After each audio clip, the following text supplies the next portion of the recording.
Assalomu alaykum, hurmatli proktolog o'z kanalining kuzatuvchilari, hurmatli obunachilarimiz. Kasalliklar borki, inson tanasidagi kasalliklar ba'zan mavsumiy xarakterga ega bo'lishi mumkin. Mavsumiy xarakter nima degani? Ya'ni qaysidir fasllarga kelib, bemorda aynan o'sha turdagi kasalliklar qo'zg'ishi, ko'payishi kuzatiladi. Bo'lib ham proktologiya sohasida ayniqsa kuz va bahor oylarida juda qo'ziydigan davr. Masalan, oshqozon ichak trakti ham xuddi shunaqa bahor, kuz oylarida juda kasalliklar qo'ziydi. Ya'ni bemorlarda oshqozonda yara bo'lsa qo'ziydi, gastritlar qo'ziydi, ichakda muammolar bo'lsa qo'ziydi. Bo'lib ham proktologiyada insonning organizmida masalan gemorroy bo'ladigan bo'lsa, shu paytgacha bilinmay kelgan bo'lsa, u qo'zishni boshlaydi. Svishlar, parapraktitlar, treshinalar aynan mana shu vaqtga fasllarga kelib bu kasalliklar qo'zishni boshlaydi. Eng ko'p uchraydigan, ya'ni kuz keldi, havo issiqdan sovuqqa o'tishi bilan qo'ziydigan proktologik kasalliklardan biri haqida bugun ma'lumot bermoqchiman. Masalan, yoz davomida bu kasalliklar uchrab turadi, juda kam uchrab turadi. Sentabr oyi boshlandi, kasallik imенно mana shu kasalliklar bilan og'rigan bemorlarning soni haddan ziyod ko'payib ketadi. Kuniga 3 ta 4 ta yotqizamiz, 3 ta 4 ta bemorni operatsiya o'tkazishga majbur bo'lamiz. Bu qaysi kasallik? Bu kasallikning oti o'tkir parapraktit deyiladi. Ya'ni ostrый parapraktit. Parapraktit nima degani? Parapraktit degani bu anal kanalda, ya'ni orqa teshik atrofida yiring hosil bo'lib qolishi. Ko'p joylarda buni nima deydi? Demak, ko'z yara deydi. Ba'zi joylarda chipqon deydi, ba'zi joylarda furunkul deyish mumkin, karbonkul deyish mumkin. No, o'zini ilmiy nomi bu parapraktit, ya'ni yiringli parapraktit. Bemor yaxshi yuradi, yaxshi yuruvdi ham, kechqurun, kecha ham yaxshi yurgandi.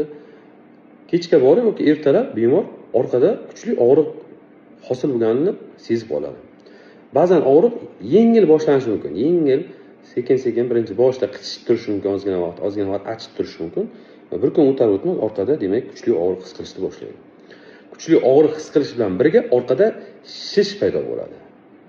Orqada demak nimadir ishib chiqqanga o'xshab turadi. Ushlab ko'rsa, bosib ko'rsa, teginsa og'riqli. Bemorlar osmotrga paytda ushlatganini ham qo'ymaydi, tegintirganini ham qo'ymaydi. Og'riq shu darajada kuchli. O'tirishga qiynaladi bemor. Og'riqning xarakteri luqillovchi og'riq. Pulsatsiya beradigan og'riq. Luq, me'daga tegadigan og'riq. O'tib ham ketmaydi, og'riq to'xtamaydi o'sha. 24 soat siz bilan o'sha og'riq. Ichingiz kelsa ham yengillashmaysiz, ichingiz kelmasa ham yengillashmaysiz, o'tirib o'tira olmaysiz.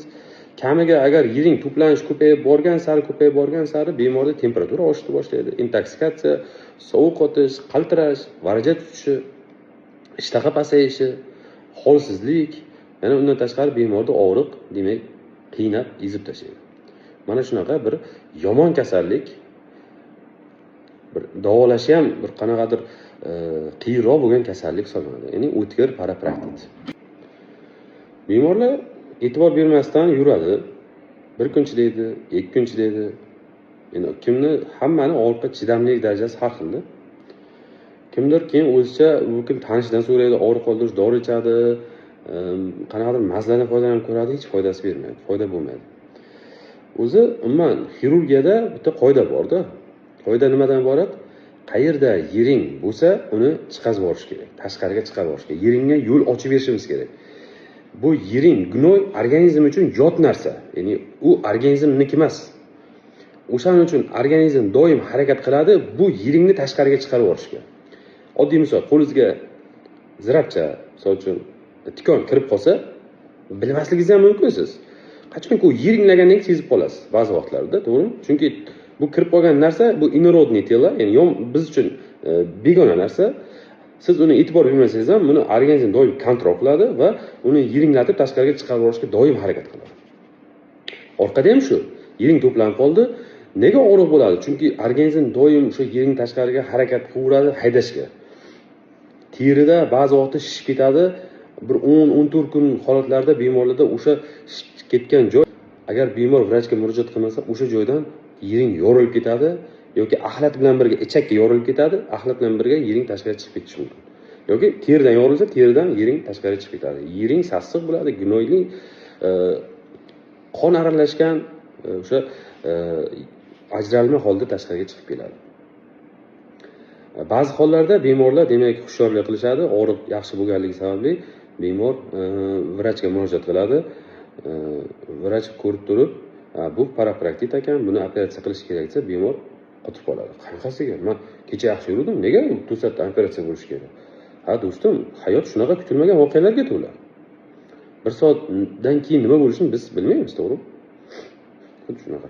Sizda ham yaxshi ediz, holat sozi, demak, operativniy holatga kelib qolgan, ya'ni operatsiya qilmasa bo'lmaydigan vaziyat va buni operatsiya yo'lidan chiqarib olish kerak deyiladi. Operatsiyasi unaqa og'ir operatsiya emas. Operatsiyasi og'ir operatsiya emas, ya'ni buni ikki xil usulda operatsiya qilsa bo'ladi. O'sha hosil bo'lgan parapraktit ustidan местный, ya'ni mahalliy anesteziya qilinib turib, masalan, navokein, lidokein bilan kichkina ukol bilan hamma joyda ukol muzlatib chiqilib, ustidan kesma qilinadi, 1 santimetrdan 3 santimetrgacha, ya'ni yiring tarqalgan holatiga qarab turib kesma qilinadi va chiqarilgandan keyin yiring tashqariga o'z bosimi bilan, uni kesishi o'zi bilan yiring tashqariga o'ralab chiqib ketadi. Yaxshilab ochilib, ichkaridagi cho'ntaklari, ya'ni yiring turgan zonada o'zini cho'ntaklar hosil qilib tashlaydi. Ular hammasi buziladi, yuviladi, drenajlanadi, ya'ni ichkariga o'sha maxsus rezina necha yoki trunda qoldiriladiki, teri yopilib qolmasin. Chunki kesganimizdan keyin teri shunaqa Xudo taolo bir mo'jiza bilan yaratganki, teri organizmda juda tez bituvchi organ. Teri ham bir organda. Agar biz uni kesgan joyiga e'tiborsiz qoldirsak, teri 2-3 kunda kesgan joyimiz yana yopilib qolishi mumkin. Yopilib qolgandan keyin ichkaridagi gnoy, to'qima orasiga singib ketgan, tarqab ketgan gnoy to'liq chiqishga ulgurmaydi va sizda yana qaytadan parapraktit rivojlanib qolishi mumkin. Shuning uchun bemorlarga demak drenajlab turiladiki, o'sha teri bitishiga yo'l qo'yilmasdan. Ya'ni kesilgan joyga o'rtaga rezina tashlab, o'sha rezina orqali yiring tashqariga chiqarib turiladi, где-то 5 kun, 1 hafta davomida. Qachon yiring chiqish to'xtagandan keyin drenaj olib tashlanadi va yara bitishi kutiladi. Ikkinchi usuli bor. Bu birinchi usuli o'sha demak местный anesteziya dedim. Unda og'riqli bo'ladi. Ukol qilganda ham og'riq seziladi, kesayotganda og'riq sezilmasligi mumkin, lekin cho'ntaklar buzilayotganda og'riq seziladi. Agar gnoy ancha ichkariga kirib ketib qolgan bo'lsa, unda o'sha instrument bilan kirib ochib kengaytirganda bemor og'riq sezishi mumkin. Va ikkinchi usuli bu narkoz yordamida. Narkozki bu spinalniy anesteziya, ya'ni beldan pastiga muzlatiladi, beldan pastiga narkoz beriladi. Bemor hech qanaqa og'riq sezmaydi. Bemor uchun komfort, vrach uchun ham komfort. Sababi operatsiya payt bemor og'ridi deb tursa, vrach ham sabr yetmasligi mumkin-da. Tez och, yiring chiqib bo'ldi, tugataylik shu operatsiyani deb qolasiz. Bemor baqir-chaqir qilib tashlagandan keyin. Lekin spina mozgoviy anesteziyada bemor komfort, hech qanaqa og'riq sezmaydi. Даже operatsiya o'tganini ham bilmaydi, kesilganini ham bilmaydi, og'riq sezmaydi. Operatsiyadan keyin 5-6 soatgacha og'riq sezmay yotadi. To sezgilar qaytaman deguncha kesilgan joydagi og'riqlar o'zini ancha qo'yib yorgan bo'ladi. Bunda bemor ochilib, kesilib, tozalanib, drenajlab, yuvilib, bemor demak yiringdan xalos etiladi. Endi ochib yuborilgandan keyin, tozalab yuborilgandan keyin bizda oldimizda ikki xil natija kutiladi. Ko'pchilik so'raydigan narsa qaytalanmaydimi deydi. Men javob bermoqchiman kasallik deb, qaytalanmasi haqida ma'lumot bermoqchiman. Kasallik ochib yuborilgandan keyin oldimizda ikki xil natija. Birinchisi 10-15% hollarda, bu juda kam, 10 ta odamdan bitta, ikkitasida. 10 ta odamdan bitta, ikkitasida ochib tozalab yuborilgandan keyin kasallik to'liq yopilib ketadi, bo'ldi. Hayot davomida boshqa kasallik bo'lmaydi. Ya'ni parapraktitdan to'liq qutuladi. Ikkinchi kutilayotgan natija va katta ehtimolligi bilan kutilayotgan natija kasallik ochib yuborilgandan keyin, kesilgan joy yiring toza bo'lgandan keyin bitib keladi, oxirida kichkina teshikcha, shpris uchiday, ninani uchiday joy qoladi, u joydan doimiy ravishda yiring kelib turadi. Bu nima? Bu demak parapraktitni surunkali formaga o'tish, ya'ni xronический parapraktit formasiga yoki boshqa tilda aytadigan bo'lsak, svish kasallikka aylanadi. Birinchi etapda yiring ochib yuborildi, kichkina operatsiya. Ikkinchi etapdagi svish hosil bo'lgandan keyin mana bu svish kasalligini ham endi operatsiya qilish kerak. Sababi bunda doimiy ravishda yiring keladi, bemorni doim bezda qilib turadi. Endi mana shu tashqarida hosil bo'lgan kichkina teshikcha va ichkarida ham xuddi shunaqa ichkarida ham teshikcha bo'ladi. Sababi yiring qayerdan keladi? Havodan tushib qolmayapti. U ichak bilan bog'langan u. Ichakdagi kelayotgan axlat ma'lum bir ko'sovga o'sha ichak yon atrof to'qimalarga tushadi, u yiringlab tashqariga chiqib turibdi.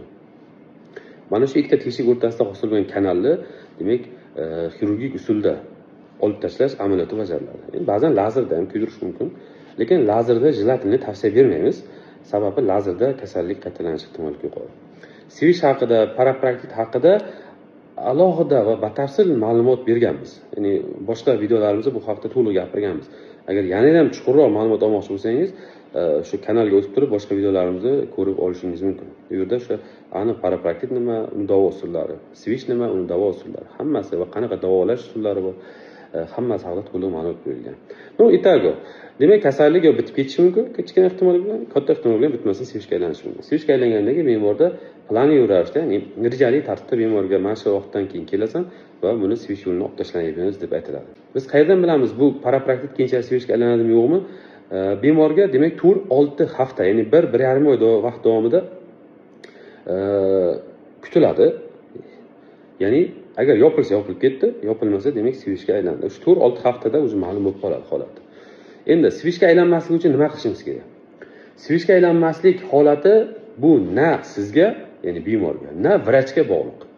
Na operatsiyani usuliga, na bir boshqa narkoz berib qanaqadir dori-darmonni kuchiga bog'liq emas. Bu hech kimga bog'liq emas. Svishga aylanish ehtimolligi bu sizda bor defekt, ichakda ichki tomondagi defektning katta kichikligiga, organizmingizda immun kuchiga, immun sistemaning kuchiga bog'liq. Ya'ni mana shu sistema yaxshi ishlasa, ya'ni immun sistema o'zini yaxshi kuchini ko'rsatsa, bu svishni yopib yuborishi mumkin. Ya'ni parapraktit yopib yuborishi mumkin. Kuchi yetmaganda, odatda ko'pincha kuchi yetmaydi bu narsaga, svishga aylanadi. Mana shuna qilib, demak, parapraktit kasalligidan qutulish mumkin.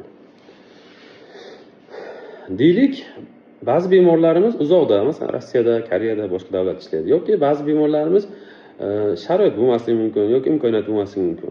Ya'ni hosil bo'lgan yiring, o'sha yerda og'riqli berib turgan yiring, pulsatsiya, bemor qiynayotgan yiring vrachga bormasa nima bo'ladi degan savol paydo bo'lishi mumkin. Bunday vaziyatlarda nima bo'ladi? Organizmda yiring bormi, u ishoning по-любому tashqariga chiqadi. Siz borib vrachga borib yiring chiqarib yuborasizmi? Chiqarib yubormaysizmi? Qiziq yo'q. 10-14 kun, ba'zan 20 kun hollarda, ba'zan 5 kun, bir hafta vaqt. Endi bu yiringni aytayapman, chuqurlik darajasi ko'p miqdori kamligiga bog'liq. Organizm o'zidan yiring tashqariga chiqarib yuboradi. Yiring yoki o'sha shishib turgan teshik atrofidagi teridan yorib chiqishi mumkin, yoki teri juda qattiq bo'lsa, ya'ni yiring ancha chuqurroq bo'lsa, ichakdan yorib chiqishi mumkin. Har ikki holatda ham bemor yengillik his qiladi, yaxshi bo'lib qoladi, oddiy bo'lib qoladi. Lekin yomon tomoni nima? Yomon tomoni shuki, organizm o'zi yiring tashqariga chiqarib yuborsa, bu 100% svishga aylanadi degani. 100% svishga aylanadi. Ya'ni siz aniq bilingki, bo'ldi. Endi siz baribir katta operatsiya o'tkazishga majbursiz va svish hosil bo'lishi ehtimolligi bor. Yana bitta yomon tomoni, organizm agar yiringni o'zi tashqariga chiqarib yuborsa, yiring teshikdan qancha uzoqlikda yorib chiqishini siz bilmaysiz. U qayerda yumshoq to'qima bo'lsa, o'sha joydan yiring yorib chiqadi. Oson yo'ldan yuradi yiring. Teshikdan qancha uzoqlashgan sari, orqa teshikdan qancha uzoqlashgan sari yorib chiqsa, bu ertaga svishga aylanadi degan. Svishga aylangandan keyin buni operatsiyasi shuncha murakkab bo'ladi. Xirurg, ya'ni vrach, proktolog o'zi ochib yuborganning bitta yaxshi tomoni, u imkon qadar orqa teshikka yaqinroq joydan kesma qiladi. Mabodo ertaga kasal bemor svish bo'lib qoladigan bo'lsa, yaqinroq joyda bo'ladigan bo'lsa, bu oddiy turdagi svish bo'ladi va buni operatsiyasi unaqa murakkab bo'lmaydi. Bemor ko'p qiynalmaydi erta operatsiyada. Agar teshik, ya'ni o'sha yorib chiqqan teshik qancha orqa teshikdan uzoqroqdan yorib chiqsa, bu o'sha joydan to orqa ichakkacha bo'lgan zona kesib kelish kerak degani. Bu shuncha katta jarohat, shuncha katta travma degani. O'shaning uchun do'stlar, jelatinli vrachga borib, vrachda demak bu narsani ochtirib yuborish kerak va bu sizni ertaga svishga aylangan bo'lsa ham osonroq operatsiya bo'lishingizni ta'minlab beradi. Xo'p, operatsiya o'tkazgandan bemorlar holati qanday? Operatsiya o'tkazgan bemorlarda shuncha og'riq bilan bir hafta, 10 kunlab, 5 kunlab qiynalgan bemorni qo'pol qilib aytay, ko'zi ochilib ketadi. Xudo o'zingga shukr. Ertachiroq kelsam bo'lar ekan, shu vrachga ertachiroq borsam bo'lar ekan. Nima shuncha azob yeb tortib yuruvdim. Bo'lar ekanki, mana odam yengillik qilsa bo'lar ekanki degan gapni xohlaysiz, xohlamasangiz vrachga aytasiz, aytmasangiz ichingizdan baribir o'tadi. Parapraktit ochtirgan, parapraktit bo'lgan bemorlarni hammasini so'rab ko'ring, mana shu gapni sizga aytadi. Ha, rostdan shunaqa. Qiynalib yurgan ekanman, tezroq borib ochtirganim yaxshi bo'lgan ekan degan fikrda aytishadi.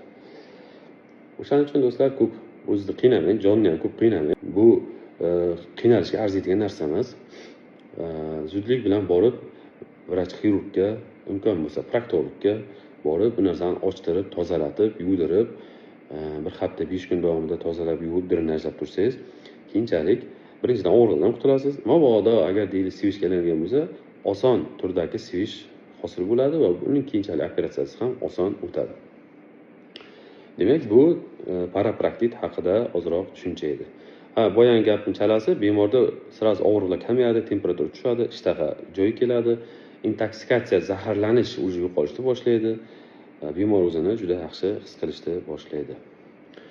Demak, bu sivish haqida. Yana ham tushunarli bo'lish uchun, yana ham aniqroq tasavvur hosil qilish uchun sizlarga demak sxematik ravishda ko'rsatmoqchiman. Parapraktit va sivishning o'sha sxematik rasmlarini. Demak, bu yerda mana banner qilingan. Demak, bu yerda mana banner qilingan bu o'sha o'tkir parapraktit kasalligi, parapraktitning sxematik ko'rinishi. Parapraktitlar bo'ladi, demak, podkoja, teriga yaqin, bu juda oddiy turi, yengilroq turi, bu to'g'richak. Bu atrofdagi yog' to'qimasi. Bu mushaklari, levator ani deydi, sfinkterlari bu. Demak, bo'lishi mumkin teriga yaqinroq, bu yengilroq formasi. Bo'lishi mumkin abses, ya'ni yiring ikkita mushak orasida joylashgan bo'lishi mumkin. Mana bu внутренний sfinkter, ichki sfinkter, bu tashqi sfinkter. Bu turi, parapraktit turi intrasfinkternit formasi deyiladi. Demak, bo'lishi mumkin parapraktit va ko'p hollarda uchraydigan parapraktit bu ishiarektalniy parapraktit deyiladi. Ya'ni yog' to'qimada juda katta miqdorda yiring to'planib qolgan. Va bo'lishi mumkin va juda murakkab va diagnostikasi juda qiyin bo'lgan parapraktit bu pelviorektalniy parapraktit. Ko'ryapsizlar? Tepa tomonda borib, mana bu yerdagi levator ani mushagini tepa tomonda joylashgan bo'ladi. Buni ochish, buni diagnostika qilish juda qiyin. Mana shu holatda bemorlarda 4 xil formasi uchrab turadi. Keyinchalik yiring mana ochib yuborilgandan keyin bu yerda yiring chiqib ketdi, boshqa bo'ldi. Bu yiring qayerdan keldi? Mana ichakdagi defektdan kirib keldi. Bu yerda defekt bor, o'sha yerdagi axlat mana shunaqa yiring hosil qilib qoldi. Keyinchalik ochib yuborilgandan keyin boya aytgandek bemorlarda mana bu holat kuzatilish ehtimolligi bor. Ya'ni katta ehtimol bilan xronический parapraktika o'tib ketish ehtimolligi bor. Ya'ni mana bu yerda qachondir yiring bor edi, bu ochib yuborilgan qismi yoki o'zi yorib chiqqan qismi va ichakdagi defekt. Mana shu defekt bilan demak yiring yo'li hosil bo'ladi, sivish hosil bo'ladi. Mana bu podkojniy formasi yengilroq turlari, mana bu o'sha intrasfinkterniy formalari, mana bu transsfinkterniy formasi, mana bu ekstrasfinkterniy, suprasfinkterniy formalar bu murakkab turlari hisoblanadi. Umuman qisqasi, keyinchalik parapraktit ochib yuborilgandan keyin, parapraktit chiqarib yuborilgandan keyin, parapraktit ochib yuborilgandan keyin mana bu sivishga aylanish ehtimolligi katta. Xuddi mana shunaqa oqma yo'l paydo bo'ladi. Oqma yo'ldan to mana shu tashqi teshik va ichki teshik o'rtasidagi kanalni, demak, yo lazer bilan yoki xirurgiya usulida qirqib olib tashlash kerak. Boya tepada aytib o'tganimdek, agar bemorlar xirurg yordamida yiring chiqarib olsa, xirurg imkon qadar teshikka yaqinroq joydan kesadi. Oqma yo'lini, sabab ertaga sivish bo'ladigan bo'lsa, mana shu joyda hosil bo'lib qolsin degan emasdi. O'zi yorib chiqsa, mana bu yerda yorib chiqadigan bo'lsa, mabodo, yorib chiqadigan bo'lsa. Bunda nima bo'ladi? Mana shu joydan to mana bu ichakning joyigacha bo'lgan zona, demak, qirqib olishga majbur bo'lamiz. To bu yoqdan bu yoqqacha olib kirishga majbur bo'lamizki, bemor operatsiya jarohati shunchalik kattalashib ketishi mumkin. Demak, o'rtoqlar, sizlarga umumiy tushuncha paydo bo'ldi degan umiddaman. Qachonki sizda mana shunaqa o'tkir holatdagi parapraktik, ya'ni o'tkir og'riq, to'satdan boshlangan og'riq, temperatura bilan keladigan og'riq, lo'qillovchi xarakterdagi og'riq, yutalsa ham, aksirsa ham, o'tirsa ham og'riq beryaptimi, demak biling, sizda mana bu kasallik rivojlangan bo'lishi mumkin. Bu kasallik rivojlandimi? Bunda zudlik bilan bemor vrachga murojaat qilish kerak. Xoh mahalliy anesteziya bilan, xoh uni narkoz bilan bu narsani oldirib tashlash kerak. Vrach sifatida maslahatim, yaxshi narkoz bilan ochtirgan yaxshiroq. Sababi og'riqdan qiynalmaysiz, bemor uchun komfort. O'zi etak bemor og'riqdan yeb, og'riqdan chidolmasdan vrachga keldi, yana buni operatsiya qilib, ochib, og'ritib, qiynab. Undan ko'ra bitta narkoz, bemor hech narsani sezmaydi, og'riq yo'q, operatsiya ham chiroyli suratda o'tadi. Ertasi kun bemor o'zini ishiga, uyiga ketishi mumkin. Umumiy bermoqchi bo'lgan ma'lumotlarim shundan iborat, do'stlar. O'zingizni va yaqinlaringizni ehtiyot qiling, sog'liqni qadriga yeting.